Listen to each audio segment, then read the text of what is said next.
വർക്കലയിൽ നിന്നും പിന്നീട് ഞങ്ങൾ പോയത് ജഡായു എർത്ത് സെൻറ്റർ കാണാൻ വേണ്ടിയിട്ടാണ്. ഭൂമിയിലെ ഏറ്റവും വലിയ കല്ലിൽ തീർത്ത പക്ഷിരൂപം, വേൾഡ്സ് ലാർജസ്റ്റ് ബേർഡ് സ്കൾപ്ചർ, അത് കാണാൻ കേരളത്തിലെ കൊല്ലം ജില്ലയിലെ ചടയമംഗലത്ത് പോയാൽ മതി.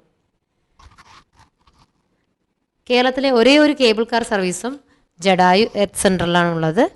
രാമായണ കഥയിലെ ജഡായു എന്ന കഴുകൻ്റെ കഥയെ ആസ്പദമാക്കിയുള്ളതാണ് ജഡായു എർത്ത് സെൻറ്ററിലെ സ്കൾപ്ചർ.